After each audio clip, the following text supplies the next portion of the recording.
Good morning. Welcome to the Department of Family and Support Services Prevention Education on Gender-Based Violence and Human Trafficking RFP. Just a few housekeeping rules.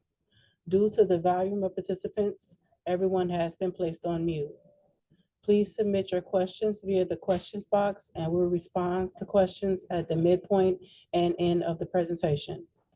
Please make use of the questions box to notify us of any technical issues during the webinar. Please be advised that this webinar is being recorded. Anything stated at this webinar is not intended to change the solicitation document. Any changes will be in writing in the form of an addendum issued by the Department of Family and Support Services. The purpose of this webinar is to provide information for the solicitation. A copy of the recording will be posted on the DFSS YouTube channel with a link to the recording, and the PDF of the PowerPoint slides will be posted to the DFSS webpage at www.chicago.org under the Alerts and/or Funding Opportunities tabs. Please give this up to 5 business days to upload. DFSS retains the right to share a list of registrants to this webinar, along with their contact and organizational information at our discretion. At this time, I'm going to give Gender-Based Violence Division the opportunity to introduce themselves. Good morning. My name is Adriana Camarda. I'm the supervisor over the Division on Gender-Based Violence here at the Department of Family and Support Services. I've been with the team for 7 years, and I'm going to hand it over to my team person who's here, our project manager on this program, to introduce herself. Hi, good morning. My name is Yesenia Galvan. I am a project manager at the city. I've been here for 3 years now with DGBV. Thanks, team. And as for the remainder of the agenda, we're going to delve into the purpose of the RFP, the background, information about the scope and program description, the selection criteria, the timeline, technical assistance for applicants and e-procurement, and then one last round for questions. And with that being said, I'll hand it back over to Gender-Based Violence Division to discuss the purpose of the RFP. Thank you, Jillian. So the purpose of this RFP is really to support the work in preventing and educating and raising awareness with the community on topics of gender-based violence, including domestic violence, human trafficking, stalking, and sexual violence. Sorry. So the purpose of the RP is to really engage some communities to do the outreach and awareness opportunities that are available in the communities and some vulnerable communities, and to support and provide resources to those that either disclose or have disclosed that they themselves have been a survivor during these sessions or need additional information for their friends or family or coworkers that may have experienced gender-based violence. Next slide.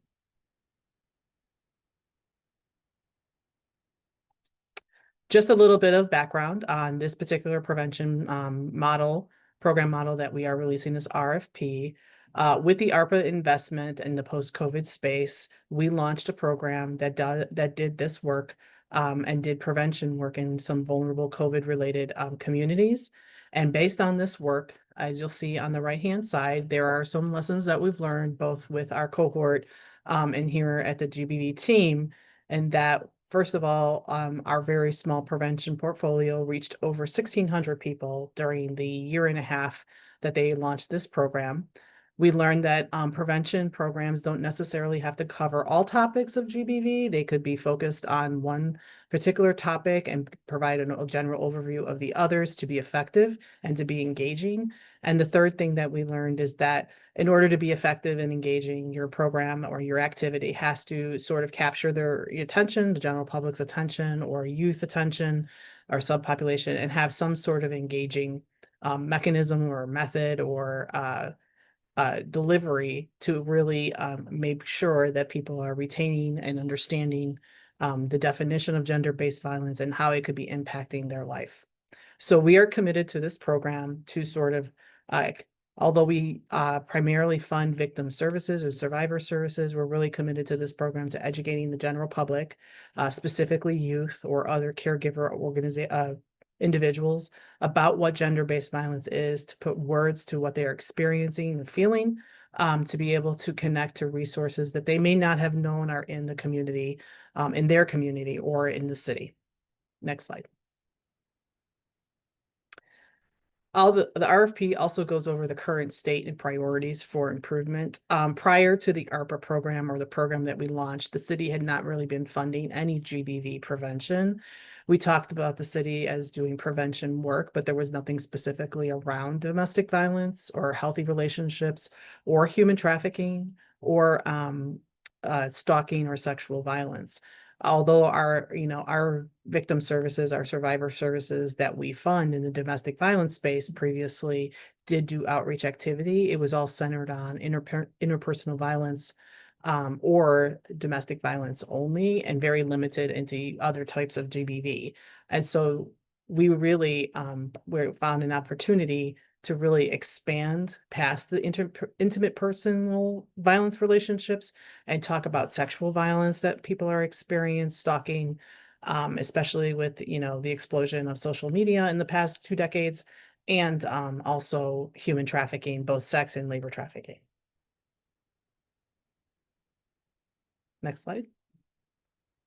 So as we touched upon, 2 of the goals for this particular program model is to really educate the public about both myths and maybe stereotypes about gender-based violence, the stigmas around coming forward or disclosing on gender-based violence, actually to identify it and how it's impacting maybe their lives or someone that they know.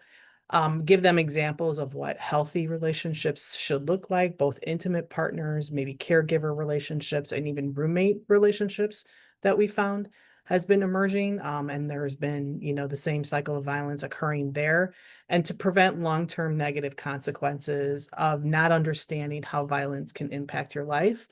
And then the second goal is to really, while we want to focus on every type of GBV, we did really learn that covering all of it is a bit overwhelming and difficult to engage the general public on, and the more successful prevention activities have sometimes focused on one, but provided information about the others. And so that is one of the goals here, is that we're really looking for flexible, creative ways to present this information on one particular topic without overwhelming and without being just too much for the general public to digest. And by there, focusing on maybe perhaps one topic, it could be more engaging for that individual, and it connects them with services. Within the RFP, we've identified a target population. In the previous program, we were under COVID investment, and we were really looking at communities with the highest rates of COVID that coincided with the highest rates of poverty sometimes, and the highest rate of lack of access to healthcare and mental health. In this RFP, while those communities are still included here, we're really targeting some of the highest community areas where violence is the most prevalent, specifically DV-related homicides and criminal sexual assaults. You'll see the top, I believe, 15 community areas here that we're really focusing on each topic. And these areas are disproportionately impacted by higher rates of not only community violence, but as we know, the intersection with interpersonal violence. The other target populations is that you may focus on any age.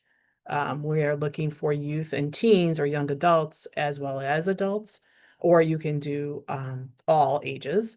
But you can, target your proposal to specifically one age range, or modify your program to reach out and engage with any age population.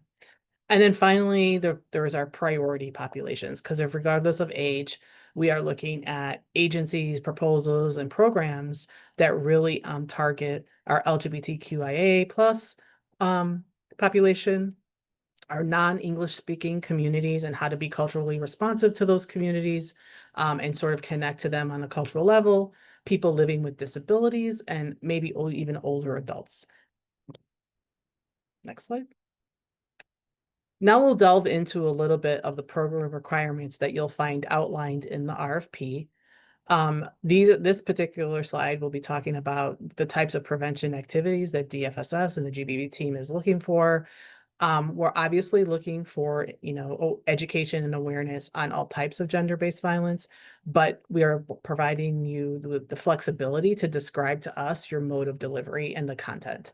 But at a minimum, you should probably make focus or pay attention that these are the things that we are looking for. We're looking for community-driven.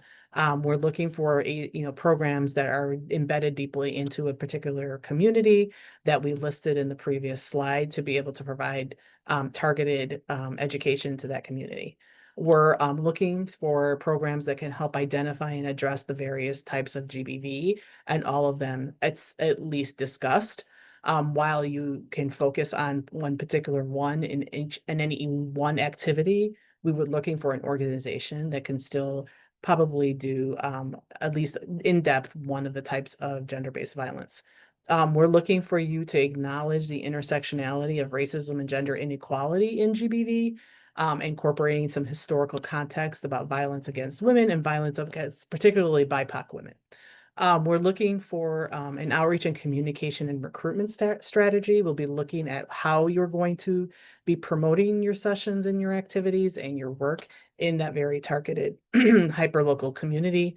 And you could also include age-appropriate print or giveaways or social media campaigns in that is targeted, again, not citywide, but specific communities.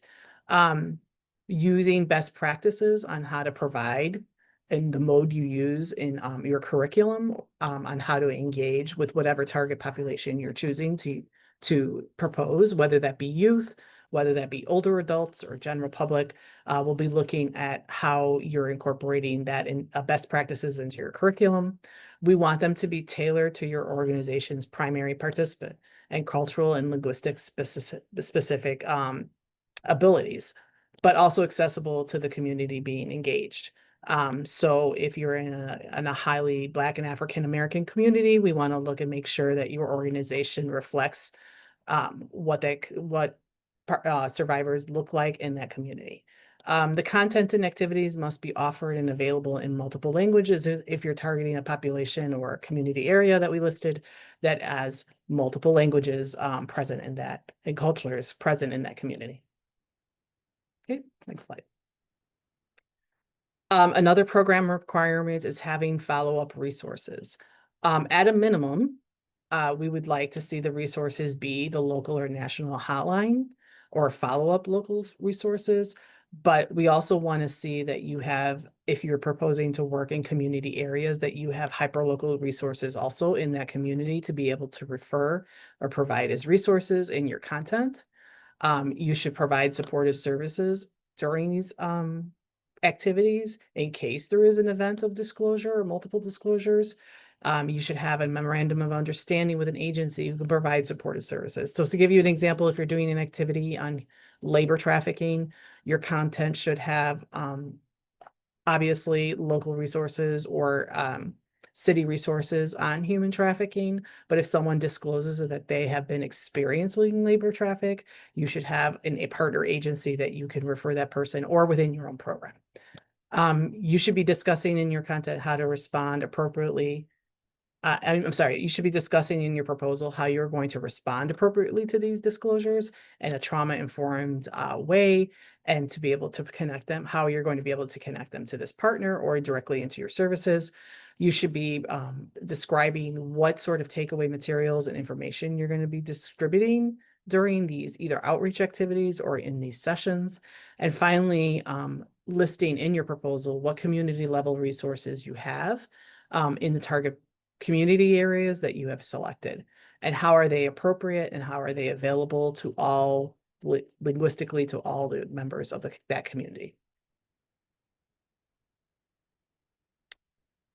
Getting into partnerships, please describe them thoroughly in your proposal.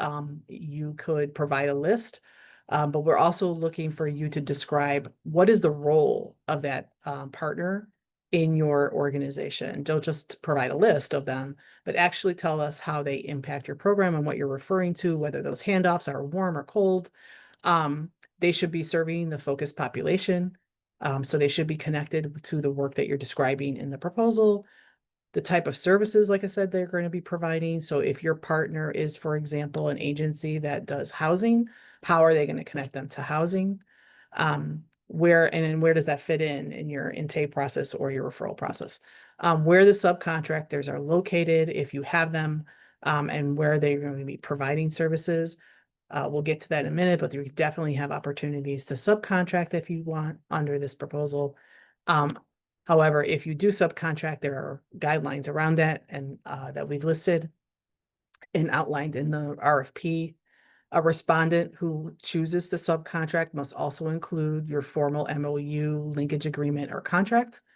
You must describe the nature and the history and content of the partnership that is as an attachment, and definitely describe or show in your budget attachment any funds being exchanged for that dual mutual relationship.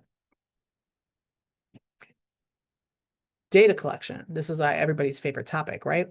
Data collection. This is a prevention and session RFP. We're asking you to go out into the community, do outreach, and do education workshops and events. So we'll be asking to collect participant data. Typically, we are not asking for names, but we are asking for demographic data to provide us and be able to report to the mayor's office and the general public on how these funds are disseminated. We are asking that you have a survey component to this program.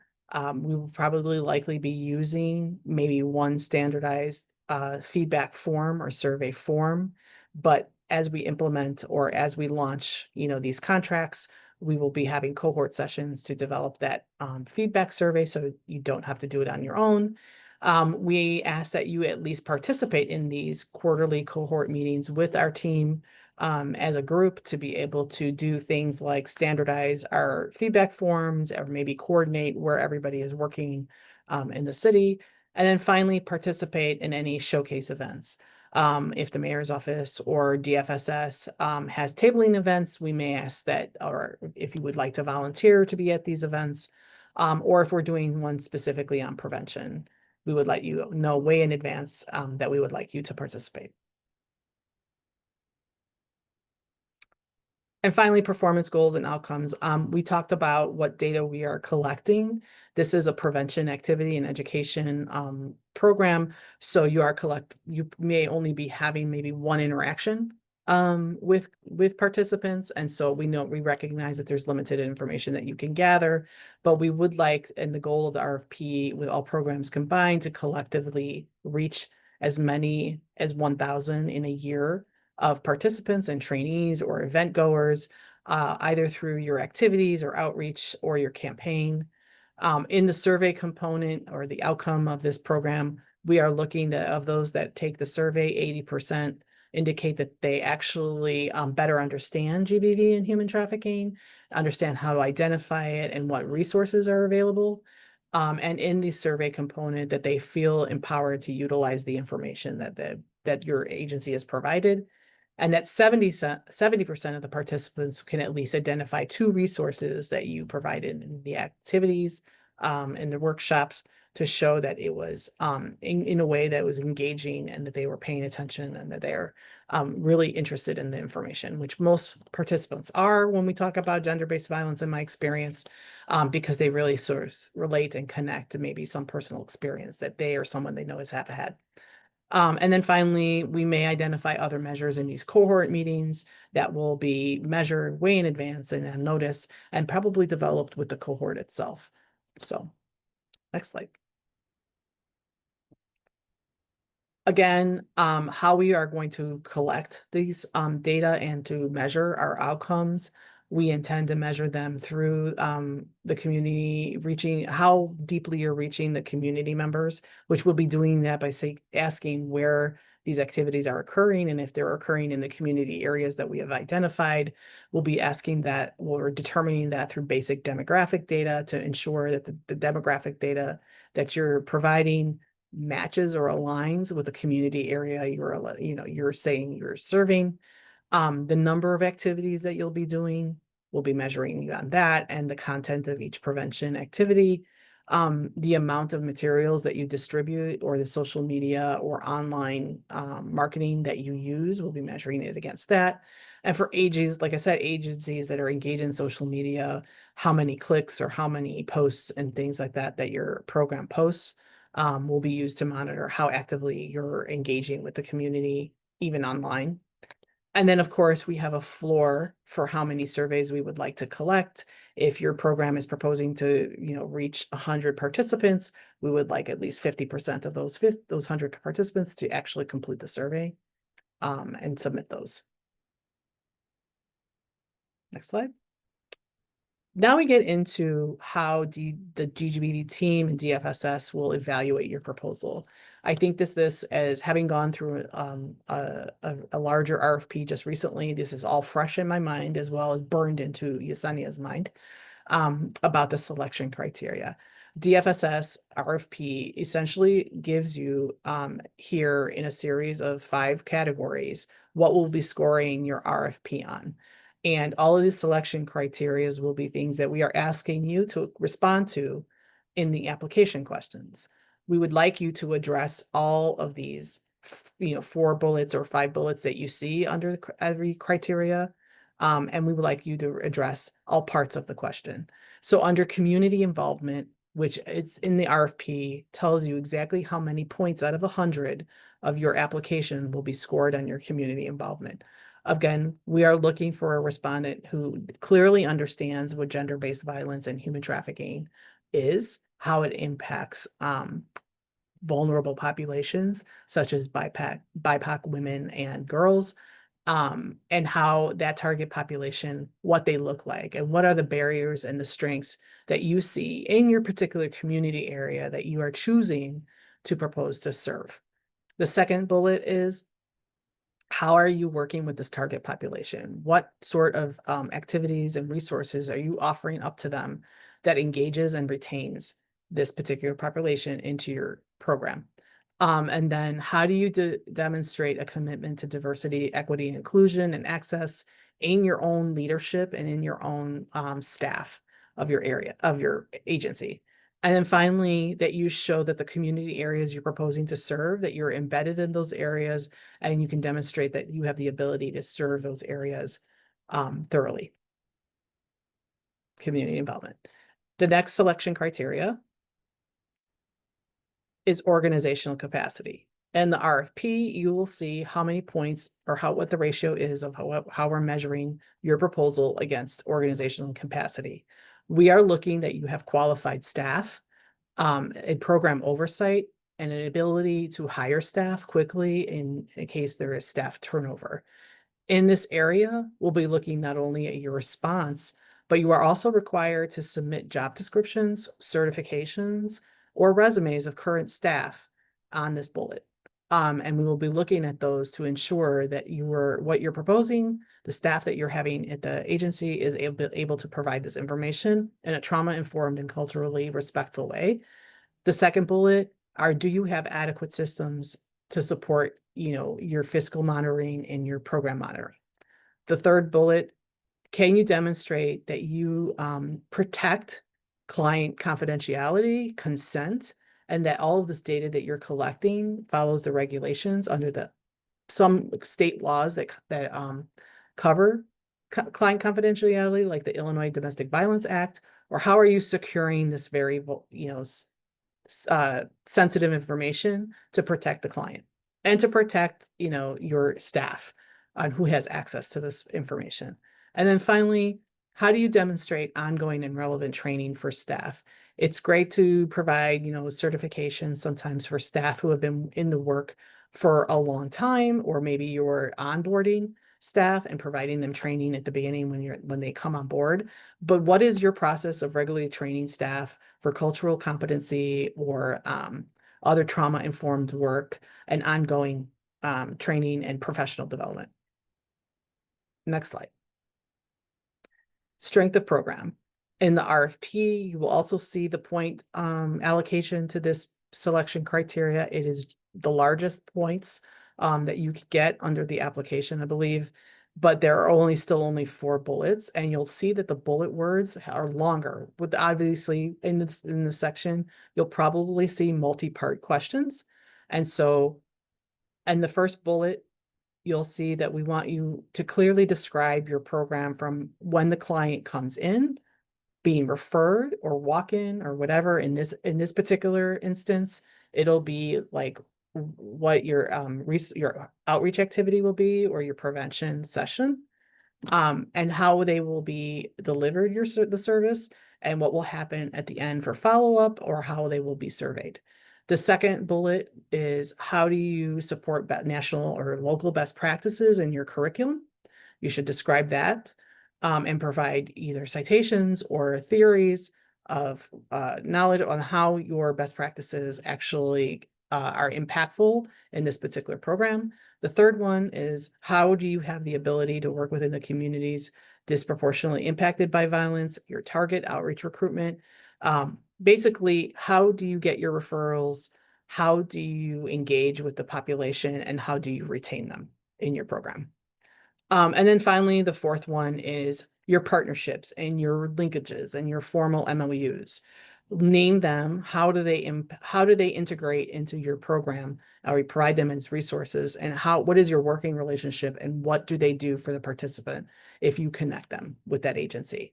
And how does that offer up a very comprehensive menu of services that you have available to anyone that discloses or is seeking additional information during these prevention sessions?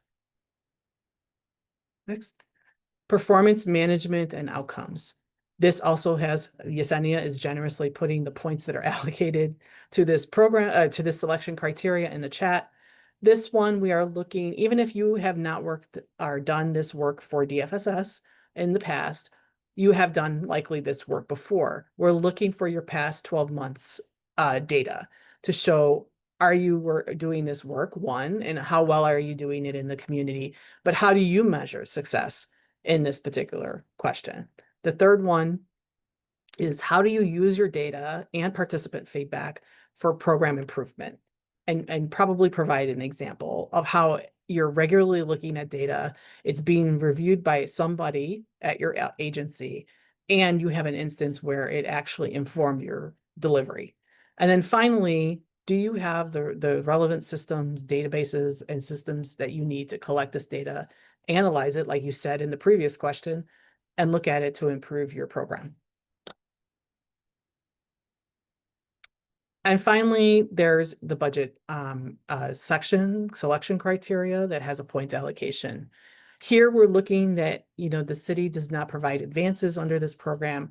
Do you have the fiscal capacity to work on a reimbursement basis for the program? And do you have enough months of operating funds to work under that reimbursement process? And we're looking that you submitted a fiscal audit or financial audit and things of that nature to show that you're sound.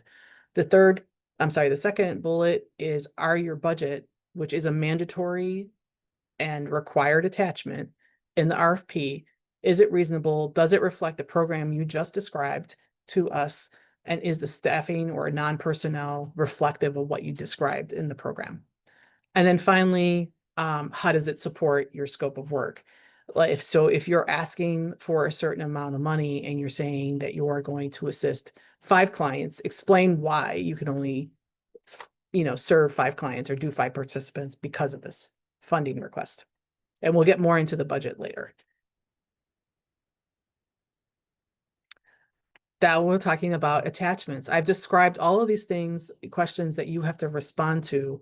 But in the selection criteria, in order to fully rate you on those questions, there are certain attachments that we would like to see with any proposal.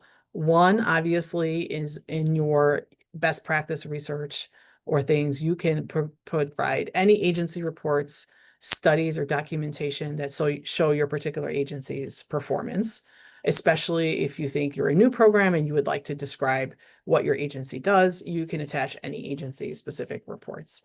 The second thing is in your staff organizational capacity, in your strength of program, in your budget section, we are looking at your job descriptions, especially for anyone that's paid out of the grant, resumes and certifications, to make sure that it aligns with what you said your staff reflects in the questions. And then finally, your budget. That is a separate attachment. It is required, not attaching it could deem your application not prepared or not submitted, and not reviewed or scored for funding. So please submit your budget, and make sure that your program, your requests, your budget requests are in the right column. And we'll get to that in a bit. I've gone over extensively, giving you clues about how we evaluate these applications. We evaluate them based on the strengths of how and the responsiveness of every question.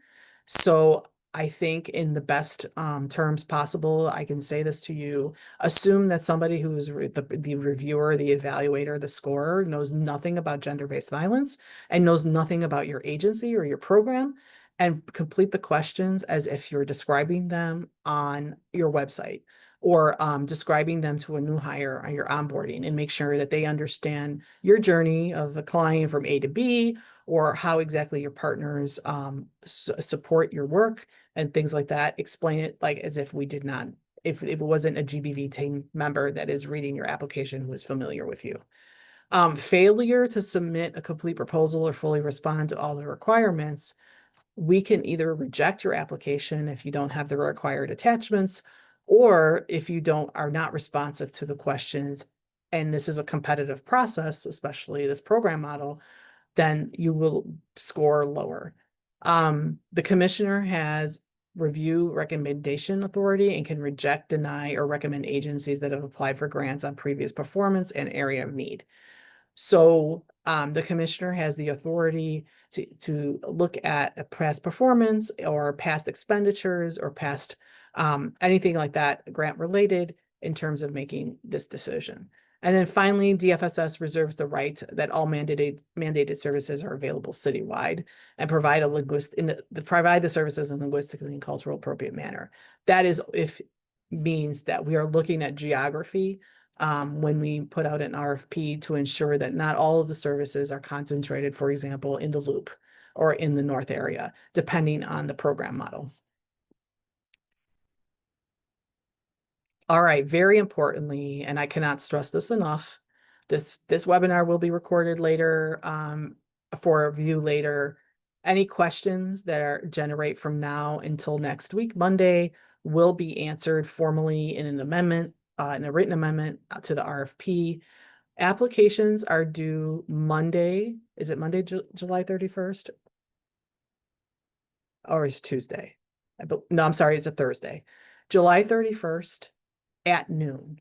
I cannot stress enough that please do not wait until July 31st to submit any portion of your application. If I could give you any advice, I would give you advice to have it in by July 29th.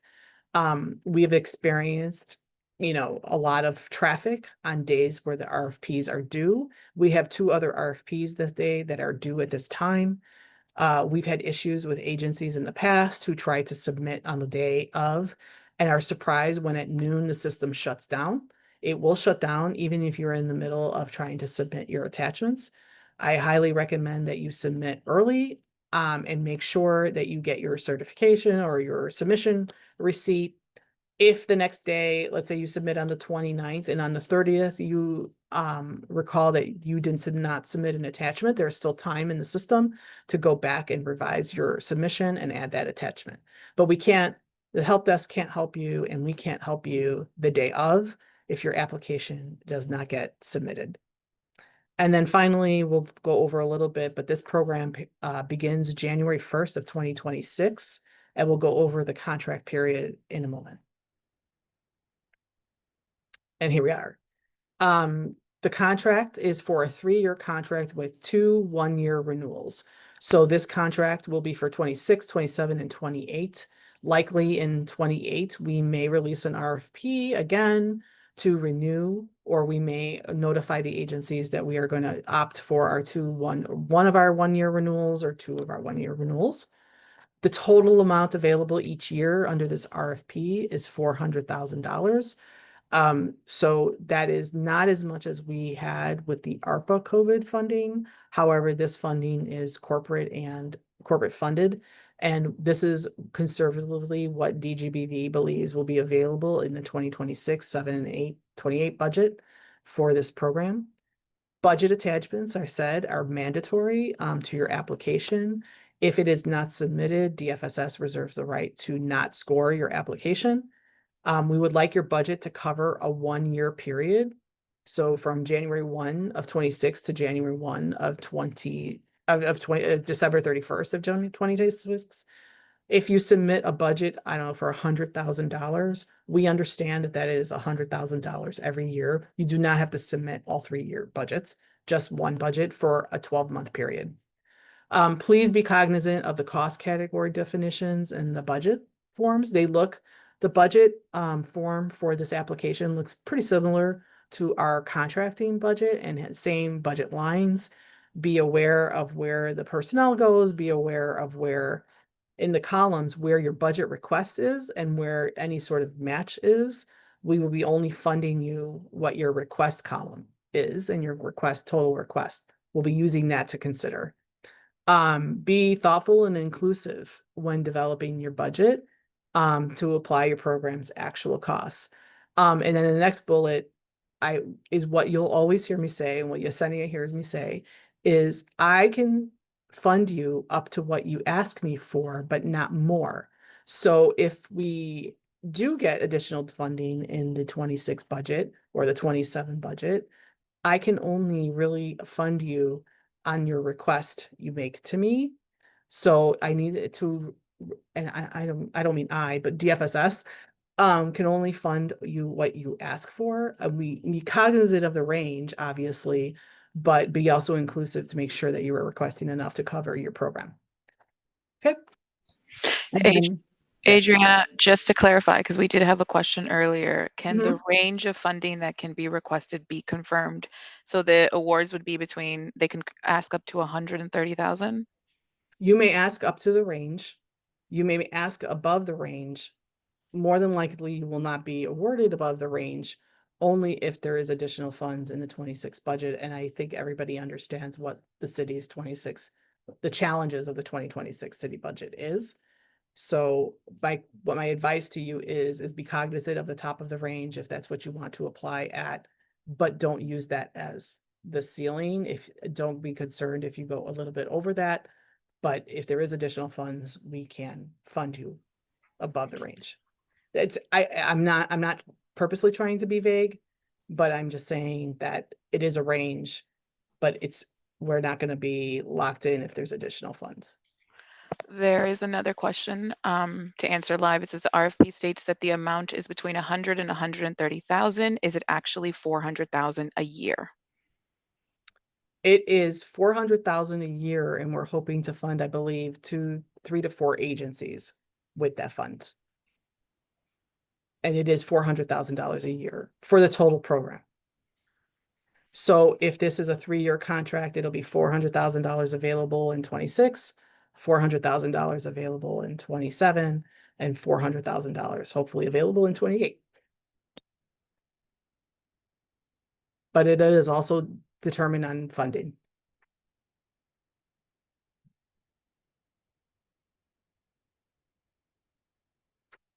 Okay. Are there any other questions in the chat? I can't see the chat. No. Okay. Next slide.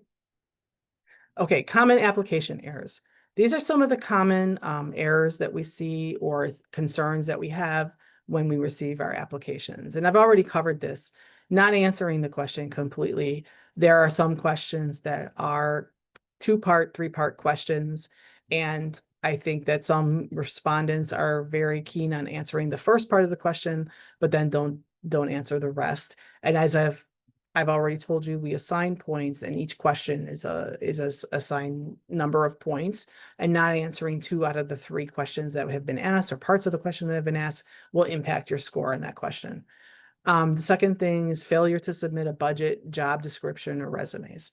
The budget is mandatory, and that has consequences for not submitting that, but the job description or resumes are not mandatory. However, it's difficult to score you well on your organizational capacity if we can't see what your job requirements are, what your resumes are, what your staff experience is, what the oversight, the management and leadership of anybody that you put on the budget, what their experience and training looks like.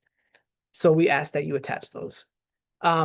Be aware of character limits in each question. The common character limit, or the highest one, is 4,000 characters.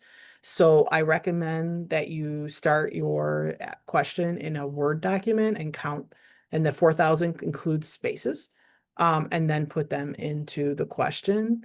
Please be cognizant of when it runs out, and be able, and which questions have that 4,000 character limit.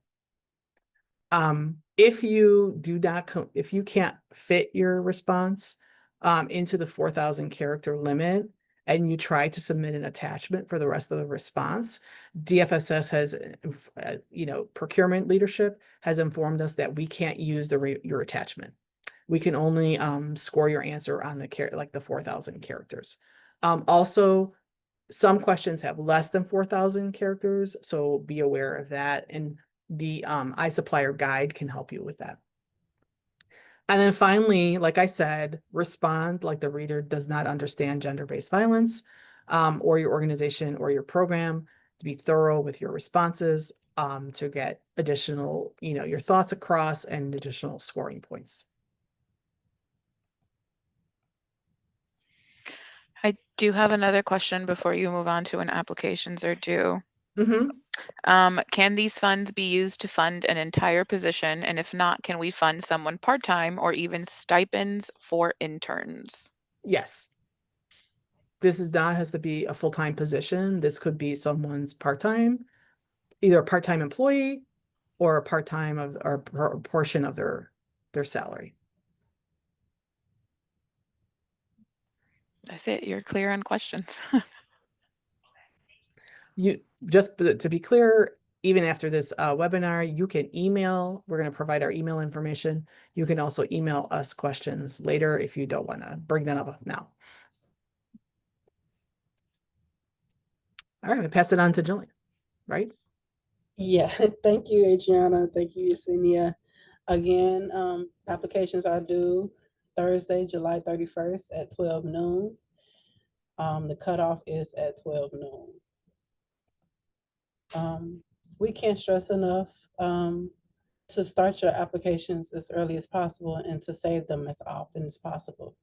And if you have never done business with the City of Chicago, please register into iSupplier as soon as possible. Review RFP narratives and application questions closely. Remember, they align with the scope and the selection criteria. Use the information in the RFP in formulating your answers. As Adriana mentioned, there is a 4,000 character limit, which includes punctuation and spaces. Each response is allotted 4,000 characters. Please try not to use the back button on your browser. You could potentially lose any work that you started. Again, start your application as early as possible and save it often. A couple tips for working in e-procurement. To submit multiple applications for a single RFP, applicants will need to set up a unique user account in iSupplier. The e-procurement system is not capable of submitting more than one distinct proposal per associated email address. Therefore, you must use a separate email address for each submission. You can submit your application and later amend it up until the due date of July 31st at 12 noon. Avoid the rush and possible mishaps by submitting as early as possible. Plan on your submission taking approximately 30 to 60 minutes. Again, late applications cannot be accepted. For assistance, please make use of the e-procurement hotline. They can be reached at 312-744-4357. The hotline operates during business hours, which is Monday through Friday, 9 a.m. to 5 p.m. Again, save your application as often as possible and submit it as early as you can. As far as new agency requirements, we require agencies to provide articles of incorporation and any amended articles of incorporation. We also but we also require an IRS affirmation letter, which is required for not-for-profit agencies only. And this letter must be dated within 60 days of your submission. You can obtain this letter by calling the IRS directly at 1-877-829-5500. If you are a for-profit agency, submit your original letter from the IRS showing your FEIN number. A UEI number is required, as well as a central contractor registration, which can be provided at the which could be obtained on the entity overview page on the sam.gov website. Lastly, a certificate of good standing letter with the state of Illinois is required. As of April of 2024, we have a labor peace agreement ordinance, which will apply to all DFSS and CDPDH delegates that have 20 or more employees working for their organization. The only exemption is that it does not apply to hospitals. Contractor must provide written notice to the commissioner or her designee within 72 hours of becoming aware that employees want to organize or that a union seeks to represent employees. What is an LPA? An LPA, also known as a labor peace agreement, is an agreement between an employer and a labor union that ensures that an organizing drive is not impacted by union busting techniques, including employee retaliation. And in return, they will not strike or stop work in a way that will impact human services. For technical assistance, on the DFSS webpage, there will be a link to the RFP of interest and training documents. Please look under the alert section on the website. For questions regarding registration and e-procurement technical assistance for delegate agencies, please reach out to the iSupplier help desk at customer support at cityofchicago.org. They also can be reached via phone at 312-744-4357. And we also have training materials online, which includes documents and videos. They can be found on the cityofchicago.org website under online training materials. At this time, we're going to delve into how to enter your responses and accepting any amendments. Step 1, you select Create Quote from the drop-down menu in the Actions box, and then you click on Go. This will take you to the application page where you can get started. If the RFP you are interested in has been amended, and in this case it will be, you will need to acknowledge and accept the amendment to start and/or submit your response. To accept the amendment, click on View Amendment History, listed above. To begin the acceptance and acknowledgement process of the amendment, follow these steps after clicking View Amendment History. First, you click on the document number, which will be the RFP number. Next, you click on the infinity or eyeglass icon to review the amended changes to the RFP. Next, you click on the Acknowledge Amendments button to acknowledge receipt and understanding of the changes and to proceed. And by acknowledging the amendment, you are indicating that you are aware of the changes to the RFP in the amendment. When you see the screen and you get to the screen, you click on the I accept checkbox, and then you click on the Acknowledge button. Next, you click on Yes to indicate that you confirm acknowledgement of the amendment. Finally, you click on the checkbox that you accept the terms and conditions, and then you click on Accept to accept them. And once you click on the checkbox to accept the terms and conditions, that is the final step in acknowledging and accepting your amendment. And once you accept the amendment, you can move forward with submitting your application. When you are ready to submit, which means that you've answered every requirement question. You've attached every required document that's needed. You start by saving your draft one last time, and then you click continue. Once you click continue, if you are missing information, our supplier will let you know at the top of the page. So in the example here, they have an error message basically saying that all lines weren't quoted on, which means that there was something missing. There was a response missing. Usually error message directs to something left undone in the application. And in the last example, the error message again, it indicated that the lines found under the lines tab had not been completed. In the example listed here, the error is about an unanswered question in the application or the requirement section. The quote value refers to your, in this case, missing answer. Once your application is free from errors, which means that you've completed all emptied requirement sections, you've attached every required document, you double checked and triple checked every response, and you check for any errors, you are ready to proceed and submit your application. And at this point, clicking continue should put your application into the review and submit phase. Once you get to this screen, this is like a summary page, and it's also your last chance to review the data and confirm that everything is accurate. Again, we strongly encourage you to double and triple check your attachments, your responses, and then you scroll down to the bottom of the screen to see all of your responses. And once everything looks satisfactory to you, at the very bottom of the screen, you'll be asked to provide an electronic signature. Please be sure to fill in that signature before checking the box.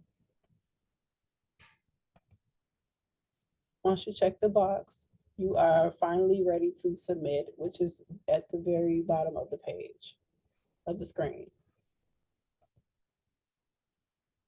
Once you submit your application, you will receive a submittal screen. E-procurement system will also send a confirmation email to you within 24 hours of your submission. However, if you have not received that confirmation email within 24 hours, please feel free to email me. My name is Jillian Black, and I can be reached at jillian.black@cityofchicago.org, and I can confirm your confirmation of your response prior to you receiving that email. At this time, we're going to pause for any final questions. And if you don't have any questions at this time, we still have time. I believe our question deadline is Monday, July 7th. So you still have time to ask questions if you don't have any at this time. I do see one. It says, are collaborations with other organizations required for this application? Yeah, so collaborations are required in the terms of if you're providing a event or a workshop or a training session, we've asked in the RFP that your sessions include resources, both either the hotlines, community resources, or places for you to refer any disclosure or disclosing participants.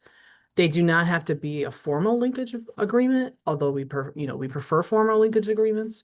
So you do have to have community partners and places where you could refer participants to in your application, if that makes sense. Thank you, Adriana. I did see another question and then it sort of disappeared. I believe that Yesenia, she answered it. All questions will be answered and recorded in the addendum that will be published. I do see two other questions that just popped up. Okay. First one said, would you be able to email me this sample application? No, in order to be able to view the application, you have to register an iSupplier, correct, Jillian? Yes, To be able to view the actual narrative and start the application to see the questions, correct? yes. Yes. Um, Is there a possibility for renewal once the 3 years are up? This is a 3-year contract. That is up to budget and up to OBM to whether they are gonna, and DFSS, whether they will opt for the 4th year and 5th year, the options of renewal on this contract. That is not determined by GBV, me, or Jillian. That is an OBM and DFSS question. Thank you. And if you have any other questions regarding the program or any technical questions, the program questions can be sent to Adriana Camarda, and her information is listed on the screen here. And then for any technical questions, we strongly encourage potential applicants to reach out to the e-procurement hotline. Again, they're open Monday through Friday, 9 a.m. to 5 p.m. They can be reached via phone at 312-744-4357. And they can be reached via email at customersupport@cityofchicago.org. And you can also send questions to me. My name is Jillian Black. Again, my email is jillian.black@cityofchicago.org. And before we close out, does GBV have anything to add? I just have one thing to add on the last question. And I believe we've discussed this in the current cohort, the current delegates under prevention. All of GBV's contracts or programs have contracts ending this year. So if you are a current delegate under any of our program models, your contracts are not being opted for renewal, and all of the RFPs you must apply in order to get continued funding. Just to be clear, in case the anonymous attendee is already a delegate. Thank you, Adriana. We would like to thank everyone for attending the Prevention and Education on GBV and HT RFP webinar. Again, you still have time to ask questions. Those can we have up until Monday, July 7th to ask questions. And we would like to wish you good luck on your application and enjoy the rest of your day. Thank you all.